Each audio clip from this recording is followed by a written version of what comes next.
All right, folks, we are now going to start our presentations. Our first two presenters, our first two speakers, are Henkjan Laats comes from. He's actually in Netherlands, but he spends a lot of his time in Peru, where we also have Gustavo Hernandez. They are both experts that work at the UN Harmony with Nature, and they are also co-directors in the cross-cultural bridges. And Henkin, do you want to start? I'll whichever one of you wants to begin would be just fine. Good evening, but also a good day to everybody. I lived 25 years in other countries than the Netherlands, not only Peru, but also Nepal, Bolivia, Ecuador, and Costa Rica. And so and I always worked with indigenous people, although I didn't know that they were indigenous. But it was living, working with humans, with humans with other world visions than our world vision. So I learned a lot of the living together and of that work. I've already been presented. So I work for cross-cultural bridges, harmony with nature, and my presentation is the first presentation. I think Gustavo will give more detailed information on Buen Vivir. Buen Vivir is a concept which is difficult or even impossible to translate. Even the word Buen Vivir is not the correct translation of words like sumar causa and andereco, which are words from the Quechua language or the Guarani language. In English, a translation would be like living well, but then thinking about humans as part of nature. So we are connected with everything, and the basic concepts of Buen Vivir. There are many concepts, but it's always about that everything is connected, that we are part of nature. Also that there exist several truths, so it's not a dualistic kind of thinking, but a holistic kind of thinking, and it's more directed to finding interconnection, collaboration instead of competition. And although it's a Central and South American, or better said, Apia Yala concept, it's very similar to concepts like Ubuntu in Africa, happiness in Bhutan, also the Maori cosmovisions in New Zealand. Although when you compare it also with happiness and Ubuntu, it's even more directed on the idea that we are part of nature. Yes, then when we go to the title of the book, which is I think also a question for this presentation on what does it mean to be human, then I think especially those aspects, they can also give a contribution to the idea of Bildung. And we had, for example, a panel and a discussion with two indigenous philosophers. They were talking about Buen Vivir, and the last question: what is the most important thing nowadays to do with to get the idea of Buen Vivir more commonly practiced? And they said it's education. So the link between Bildung education and Buen Vivir is very strong. And then I will, so together with Gustavo, we are the co-directors of and also founders of Cross-Culture Bridges, and our umbrella is Buen Vivir, and so we're also trying to see how we can use Buen Vivir in our education activities. And we had, for example, three activities in which we try to do so, because Buen Vivir is also a concept that we think can be applied everywhere. And of course, from different culture perspectives, as different tools. And so we had different education activities. The first one that I want to mention is, it was, I think, about in 2008. And it was an exchange between schools from Amsterdam, the Netherlands, from Peru, from Bolivia and Guatemala, the primary schools. And one of the things that was very particular, so it was about happiness. The children made statements, drawings about happiness, and then the indigenous school in Guatemala. It was very interesting to see that all the students they connected happiness with us being part of nature, and also of course taking care more of Mother Earth and the Pachamama.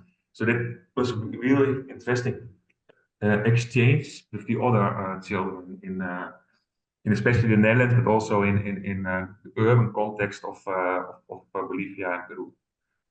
And the second project that we had was with 20 youth leaders from 8 Amazonian countries. And so we had sessions in Brazil, Bolivia, and Peru. It was a very, very rich project. It was a community, although that we started like 14 years ago. The participants they are still feeling and acting as a community. And we had another project with 9 European youth from 9 European countries, and this we just got the good news that we will also continue this project again with the same organizations. And then so it's both that all the participants they feel connected with the idea of Buen Vivir, but there also will be an exchange between the South American or the Apiana participants and the European participants. So that's a second example. And the third example is an activity that we had in Bolivia. It was called pedagogic watersheds. And then the interesting thing is that you also can consider that the watershed and all its elements, and then or especially water, earth, air, and fire. But then in the watershed, the water is of course the connecting element.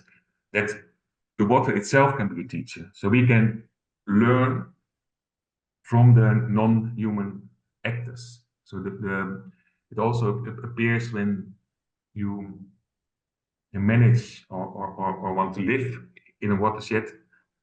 What's crucial is to know the water flows, to know everything that's happening. Also respect, for example, the forest, which is on the higher parts of the watershed, and try to understand it, try to listen to the trees, try to listen to even to the animals, and then you get a totally different kind of learning and also teaching, because as a teacher you become very modest, and so those are three examples, and I think that all the participants were very also enthusiastic, motivated about the activity, in which we think that when we beer, in a connection with the ideas of Bildung, can be also applied in the practice.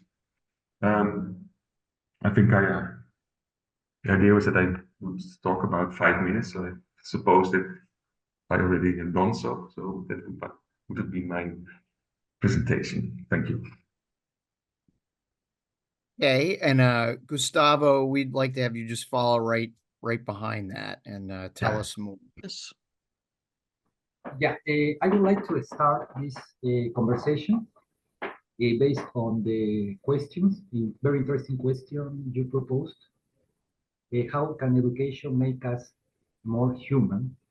And I would like to start based on this interconnection, sharing with you with some images that just came to my mind at the beginning of the session. Two images that are interrelated and in a way portray the difficulty, the not easy way to define what is to be human. These two images come from my last research or trip to the Amazonian jungle in Peru. I was there for the last time 2 months ago. And I saw many times people in the communities easily, naturally playing, interacting with animals. For example, these ladies just having babies and having monkeys at the same time, almost breastfeeding. It was natural, it was normal. An image of humanity. But at the same time, I saw a thing that I never have seen this way in my life.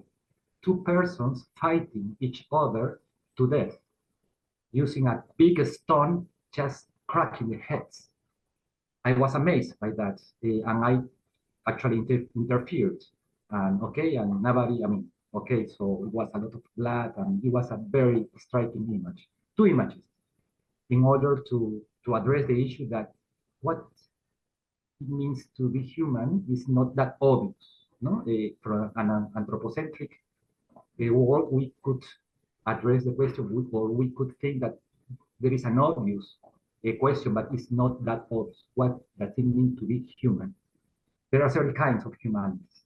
So that's why, in order to answer how can education make us more human, we have to understand or define first what it means to be human, several types of definitions. Second, what type of education could make us humans according to these different types of definition of humanities. And then what kind of education could make us more humans if there is a possibility of scales of humanity. Okay, so I will, in the second part after this introduction, a center of the definition of humanity according to one experience that Henkjan addressed before. And he said that referring to the experience or the standpoints, the stance of Buen Vivir from Latin America, humanity is defined by sensing that we are part of nature. Henkjan said, humans are part of nature. That's a definition, a possible definition, a practical definition, an existing definition of humans, humanity.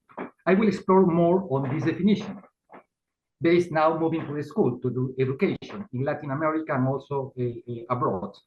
Bearing in mind these questions, in 2008, approx, we organized a series of workshops with the purpose to understand what well-being, happiness means. Okay, it was so complex at this time with children to say, okay, what it means to be humanity. We just started by, okay, what is happiness for you? And also the idea came from in Holland, actually.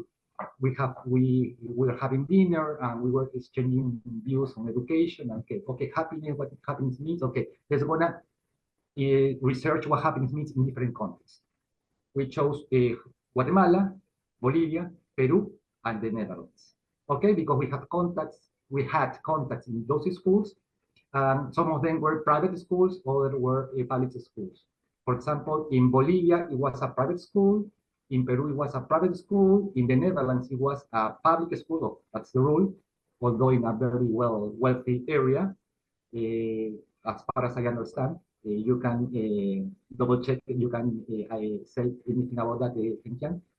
And in Guatemala, it was a special school because we cannot generalize. Okay, most of the population in this school, a specific school in Guatemala, were children or sons from indigenous peoples, indigenous leaders that were active in political affairs. Okay, so we had 4 schools, 4 countries, children from 9 till 12 years old. Okay, and we address this single question, not defining humanity, but just tell us what happiness means to you. Just happiness, okay? Not Buen Vivir, not Bildung, just define happiness, and furthermore, define it with a phrase or with a picture, okay? So we did that, and the results were really amazing. In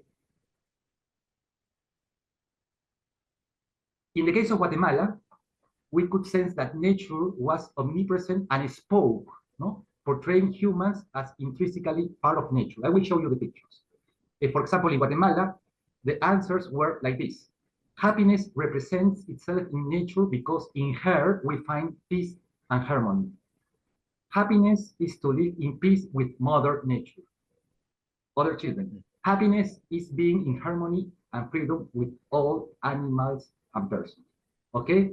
So regardless the definitions using words, also using the indigenous language in the case of Guatemala, you could see that in the pictures. Humans being part of nature in a striking way.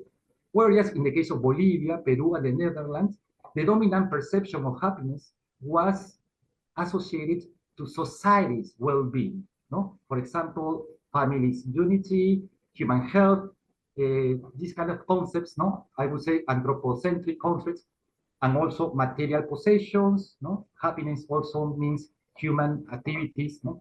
Doing activities, they portray themselves.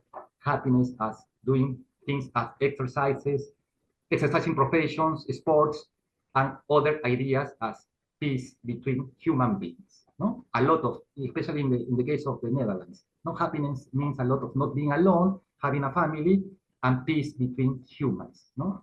So in many ways, concepts related to more humans, not at all nature. So I now, at this point, I want to show you the pictures.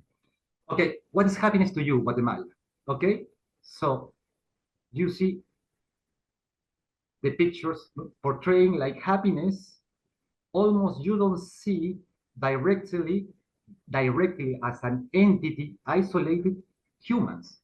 So humans are part of nature, like this. Even though you can see the picture to the right with the small horses, you can see a pure kind of human, right? But you see a lot of trees, a lot of water, a lot of sun, the sun, clouds, etc., etc. Another example, what is happiness to you?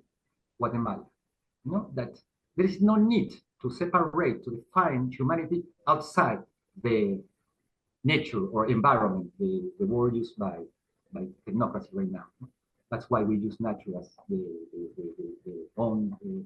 indigenous peoples actually use, or Pachamama. Another example, here you see the descriptions, no? La naturaleza, nature, in the different languages, no? Is happiness. Happiness is the sun and the trees and is the whole nature. And you see another example in which you see naturally, easily humans being part of nature. This is example of the other drawings that we got from the Netherlands. As you can see, somebody can translate that. For example, some Dutch person can do that, and we do it more interactive. Or Henkjan, or I see that there are a lot of Dutch persons over there. Happiness to me is that I am gay and happy and healthy and stay healthy. That's the girl. happiness to me is that I always will stay happy and gay. Yeah, that I always stay that way, the boy. Okay, thank you very much. Right, so we can see the contrast between these kind of like concepts, perceptions with nature, and the other ones that in which we are more centered in ideas, abstract ideas as like health, family, I would say more of humans, society. I have more pictures regarding Bolivia and Guatemala, but are more like possessions, cars, but we shouldn't generalize, okay, that Guatemala is like that as a whole, or the Netherlands is like this as a whole, or even Peru and Bolivia. They were different schools, and of course, if we choose different schools, we cannot generalize, but that is the main idea, the connection to nature. And from that, I want to finish like addressing or with some final reflections. What it means to be human. From the perspective in Guatemala, again, we cannot generalize, we could say that nature impacts human identity and vice versa. Being human means being able, not only that we are defined, like our humanity is defined by nature, but also being human means being able to listen or to feel nature, okay? In this way, we could say that nature speaks or relates, interacts with human beings, as we could see in the exercise in Guatemala, but this is a special situation. This situation does not happen in any context. There have to be some specific conditions, and these conditions have to be, as Henkjan previously addressed as part of the Buen Vivir. He said that Buen Vivir is a kind of philosophy not dualistic, that based on interconnection, no competition, intercultural, I would add, the center, critical, not in the dialectic way, heuristic, at the borders, and hybrid. This is all a characteristic of Buen Vivir and the situation in which we could relate and actually we could listen to nature. Third, in this position, quite different from the domineering phallologocentric subject, human plays as translator, okay? Actually, some people can feel more than others, nature speaking or this interconnection. And this capacity is not taken by like a categoric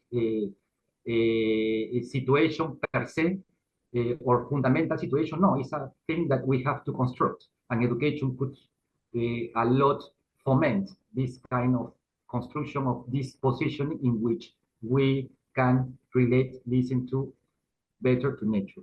And finally, education or Bildung, good education, I would translate, with these characteristics, being intercultural, being hybrid, being at the border, not dialectic, favoring more competition, more cooperation and competition.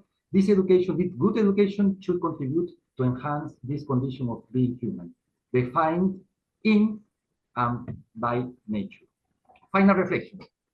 A view of nature as very, so this specifically this implies this Bildung position, this Bildung good education position related to education. A view of nature as very different to an object. That is very clear because we have considered always nature or environment as an object, as a matter, as a subject. It could be a subject, but with a whole complex, multiple set of qualities. So being that, nature could be complex, multiple, vulnerable, unstable, and able to produce meaning. Totally different to a mere object. Also, Bildung implies an intercultural process of hybridization. Okay, that's what you said, some of you said before. We have to listen and also to understand different cultures, And another example, for example, of this process of liberalization, Paulo Freire, no, and Maturana with the notion of cooperation between humans and nature, and the main contribution of Paulo Freire in education, the dialogical pedagogy, no, which is not dialectic, it's dialogical. No? This kind of modern or postmodern advancements are also related to Buen Vivir, but they are not itself Buen Vivir. Such is the perspective that provides Buen Vivir. In other words, Buen Vivir could contribute a lot to Bildung. Many thanks.